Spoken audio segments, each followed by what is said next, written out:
Hi friends, ನಾನಿವತ್ತು ಚಿಕ್ಕಣ್ಣ ಅವ್ರ ಬಗ್ಗೆ ಮಾಹಿತಿ ತಿಳಿಸ್ಕೊಡ್ತಾ ಇದ್ದೀನಿ. ಚಿಕ್ಕಣ್ಣ ಅಂದರೆ ಯಾರಿಗೆ ತಾನೇ ಗೊತ್ತಿಲ್ಲ, ಬೆಸ್ಟಲ್ಲಿ ಬೆಸ್ಟ್ ಕಾಮಿಡಿಯನ್ ಅಂತಲೇ ಹೇಳ್ಬೋದು. ಎಂಟರ್ಟೈನ್ಮೆಂಟ್ ವರ್ಲ್ಡ್ಗೆ ಇವ್ರ ಹೆಸರು ತುಂಬಾ ಸೂಟ್ ಆಗುತ್ತೆ ಅಂತಲೇ ಹೇಳ್ಬೋದು.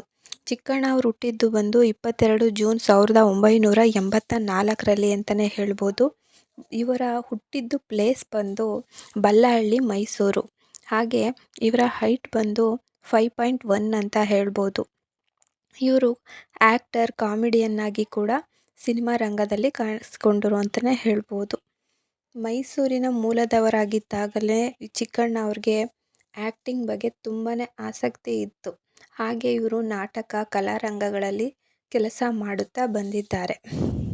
ಇವ್ರಿಗೆ ಮೊದಲ ಚಾನ್ಸ್ ಸಿಕ್ಕಿದ್ದು ನಮ್ಮ ಉದಯ ಟಿವಿಯಲ್ಲಿ ಪ್ರಸಾರವಾದಂತಹ ಕುರಿಗಳು ಸಾರ್ ಕುರಿಗಳು ಅನ್ನೋ ಒಂದು ಬೆಸ್ಟ್ ಕಾಮಿಡಿ ಒಂದು ಪ್ರೋಗ್ರಾಮ್ ಏನಿದೆ, ಅದರಿಂದ ಇವರು ಪರಿಚಿತರಾದರು ಅಂತಲೇ ಹೇಳ್ಬೋದು. ಆನಂತರ ಕಾಮಿಡಿ ಕಿಲಾಡಿಗಳು ಅದು ಝೀ ಕನ್ನಡದಲ್ಲಿ ಪ್ರಸಾರವಾಗುತ್ತಿತ್ತು. ಆ ಒಂದು ಪ್ರೋಗ್ರಾಮಲ್ಲಿ ಇವರು ಹೆಚ್ಚಾಗಿ ಜನಗಳಿಗೆ ಇನ್ನೂ ತುಂಬ ಇಷ್ಟ ಆದರು ಅಂತಲೇ ಹೇಳ್ಬೋದು. ಇವರ ಟ್ಯಾಲೆಂಟ್ ಹೊರ ಬಂದಿದ್ದು ನಮ್ಮ ಯಶ್ ಅವರ ಮೂಲಕ ಅಂತಲೇ ಹೇಳ್ಬೋದು. ಯಶ್ ಅವರು ಮೂವಿಯಿಂದಲೇ ಇವರು ಕಿರಾತಕ ಅನ್ನೋ ಒಂದು ಮೂವಿಯಿಂದ ಇವರು ತುಂಬಾ ಪ್ರಸಿದ್ಧಿ ಪಡೆದ್ರು ಅಂತಲೇ ಹೇಳ್ಬೋದು. ಕಿರಾತಕ ಅನ್ನೋ ಮೂವಿಲಿ ಮಾಡಿದ್ದು ಸಣ್ಣ ಪಾತ್ರ ಆದ್ರೂ ಅದು ತುಂಬಾ ಒಳ್ಳೆ ಜನಮನ್ನಣೆಯನ್ನು ಪಡೀತು ಅಂತಲೇ ಹೇಳ್ಬೋದು. ಕಿರಾತಕ ನಂತರ ಅವರು ಕಾಮಿಡಿಯನ್ ಆಗಿಯೇ ರಾಜ ಹುಲಿ 2013ರಲ್ಲಿ ರಿಲೀಸ್ ಆಯಿತು ಈ ಮೂವಿ. ಅದರಲ್ಲಿ ಕೂಡ ಕಾಮಿಡಿಯನ್ ಆಗಿ ಕಾಣಿಸ್ಕೊಳ್ತಾರೆ ನಮ್ಮ ಯಾರಪ್ಪ ಚಿಕ್ಕಣ್ಣ ಅವರು. ಹಾಗೆ ಅಧ್ಯಕ್ಷದಲ್ಲಿ 2014ರಲ್ಲಿ ಕಾಮಿಡಿ ರೋಲ್ ಮಾಡ್ತಾರೆ. ಅದು ಮೇನ್ ಕ್ಯಾರೆಕ್ಟರ್ ಅಂತಲೇ ಹೇಳ್ಬೋದು. ಹೀರೋಗೆ ಒಂದು ಫ್ರೆಂಡ್ ಆಗಿ ಮಾಡಿದಂತಹ ಕ್ಯಾರೆಕ್ಟರ್ ತುಂಬ ಒಳ್ಳೆ ಕ್ಯಾರೆಕ್ಟರ್ನ ಮಾಡಿದರು. ಅದು ಲೀಡ್ ಆ್ಯಕ್ಟರ್ ಆಗಿ 2024ರಲ್ಲಿ ಇವರು ಕಾಣಿಸ್ಕೊಳ್ತಾರೆ. ಅದು ಯಾವ ಮೂವಿ ಅಂತ ಅಂದರೆ ಉಪಾಧ್ಯಕ್ಷ ಅನ್ನೋ ಮೂವಿಲಿ ಇವರು ಮೇನ್ ರೋಲ್ನ ಪ್ಲೇ ಮಾಡ್ತಾರೆ ಅಂತಲೇ ಹೇಳ್ಬೋದು. ಹೀರೋ ಆಗಿ ಕಾಣಿಸ್ಕೊಂಡಂತಹ ಮೊದಲ ಮೂವಿ ಅಂತಲೇ ಹೇಳ್ಬೋದು. ಹಾಗೆ ಇವರು ಕನ್ನಡದಲ್ಲಿ ಮಾಡಿದಂತಹ ಮೂವಿಗಳು ನೋಡೋದಾದರೆ ಕಿರಾತಕ 2011, ರಾಜ ಹುಲಿ 2013, ಅಧ್ಯಕ್ಷ 2014, ರನ್ನ 2014ರಲ್ಲಿ ರಿಲೀಸ್ ಆಯಿತು ಈ ಮೂವಿ ಕೂಡ. ಹಾಗೆ ಮಾಸ್ಟರ್ ಪೀಸ್ 2015ರಲ್ಲಿ ರಿಲೀಸ್ ಆಯಿತು. ಹಾಗೆ ರ್ಯಾಂಬೋ, ಹೀಗೆ ಉಪಾಧ್ಯಕ್ಷ ಈ ಮೂವಿಗಳಲ್ಲಿ ಲೀಡ್ ರೋಲಲ್ಲಿ ಇವರು ಚಿಕ್ಕಣ್ಣ ಅವರು ಕಾಣಿಸ್ಕೊಂಡಿದ್ದಾರೆ ಅಂತಲೇ ಹೇಳ್ಬೋದು.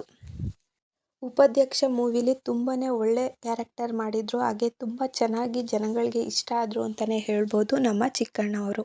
ಅದು ತುಂಬ ಒಳ್ಳೆ ಜನಮನ್ನಣೆ ಪಡೀತು. ಹಾಗೆ ಮೂವಿ ಕೂಡ ಹಿಟ್ ಆಯಿತು. ಜಾಸ್ತಿ ಅಂತ ಅನ್ನೋದಕ್ಕಿಂತ ಒಂದು ತಕ್ಕ ಮಟ್ಟಿಗೆ ಅವರ ಪ್ರತಿಭೆ ಏನಿದೆ ಅದು ತುಂಬ ಚೆನ್ನಾಗಿ ಕಾಣಿಸ್ಕೊಳ್ತು ಆ ಮೂವಿಲಿ. ಇವರು ಈಗ ತಾನೇ 2025ರಲ್ಲಿ ಎಂಗೇಜ್ಮೆಂಟ್ ಕೂಡ ಆಗಿದ್ದಾರೆ ನಮ್ಮ ಚಿಕ್ಕಣ್ಣ ಅವರು. ಇವರೇನೆ ಅವ್ರ ಹುಡುಗಿ ಅಂತ ಹೇಳ್ಬೋದು. ಉಪಾಧ್ಯಕ್ಷ ಮೂವಿಯಿಂದ ಅವರು ತುಂಬ ಒಳ್ಳೆ ಪ್ರಖ್ಯಾತಿನೇ ಪಡೆದ್ರು ಅಂತಲೇ ಹೇಳ್ಬೋದು ನಮ್ಮ ಚಿಕ್ಕಣ್ಣ ಅವರು. ಚಿಕ್ಕಣ್ಣ ಅವ್ರಿಗೆ ಹೀರೋ ಅಂತ ಮಾಡಿ ಅಂತ ಹೇಳಿದಾಗ ಮೊದಲು ಅವರು ನಗ್ಗಿದ್ರಂತೆ. ಹೌದಾ, ನಾನು ಹೀರೋ ಆಗಬೇಕಾ, ಹೌದಾ ನಿಜನಾ ಅಂತ ಅವ್ರು ತಮಾಷೆಗೆ ಅಂತ ಅಂದ್ಕೊಂಡಿದ್ರಂತೆ. ಆಮೇಲೆ ಉಪಾಧ್ಯಕ್ಷ ಡೈರೆಕ್ಟರೇ ಬಂದು ಇಲ್ಲ ನೀವೇನೇ ಇದಕ್ಕೆ ಹೀರೋ ಅಂತ ಒಪ್ಪಿಸಿದ್ರಂತೆ. ಆ ಮೂವಿನೂ ಅಷ್ಟೇ ತುಂಬ ಚೆನ್ನಾಗಿದೆ ಅಂತಲೇ ಹೇಳ್ಬೋದು. ಇದು ಚಿಕ್ಕಣ್ಣ ಅವ್ರ ಬಗ್ಗೆ ಮಾಹಿತಿ ಕೊಟ್ಟಂತಹ ವಿಡಿಯೋ ಆಗಿತ್ತು. ಹಾಗೆ ಈ ವಿಡಿಯೋ ಏನಾದರೂ ನಿಮಗೆ ಇಷ್ಟ ಆಗಿದ್ದರೆ ಸಬ್ಸ್ಕ್ರೈಬ್ ಆಗಿ, ಹಾಗೆ ಲೈಕ್ ಕೊಡೋದನ್ನ ಮರಿಬೇಡಿ. ಹಾಗೆ ಚಿಕ್ಕಣ್ಣ ಅವ್ರಿಗೆ ಇನ್ನೂ ಹೆಚ್ಚಿನ ಪ್ರೋಗ್ರಾಮ್ಗಳಲ್ಲಿ ಹಾಗೆ ಆ್ಯಕ್ಟಿಂಗಲ್ಲಿ ತುಂಬ ಚಾನ್ಸ್ ಸಿಗಲಿ, ಒಳ್ಳೊಳ್ಳೆ ಮೂವಿಗಳನ್ನ ಮಾಡಲಿ ಅಂತ ನಾನು ಕೂಡ ಹಾರೈಸ್ತೀನಿ. ಈ ವಿಡಿಯೋ ಇಷ್ಟ ಆಗಿದ್ದರೆ ದಯವಿಟ್ಟು ಸಬ್ಸ್ಕ್ರೈಬ್ ಆಗಿ, ಹಾಗೆ ಲೈಕ್ ಕೊಡಿ. Thank you for the watching.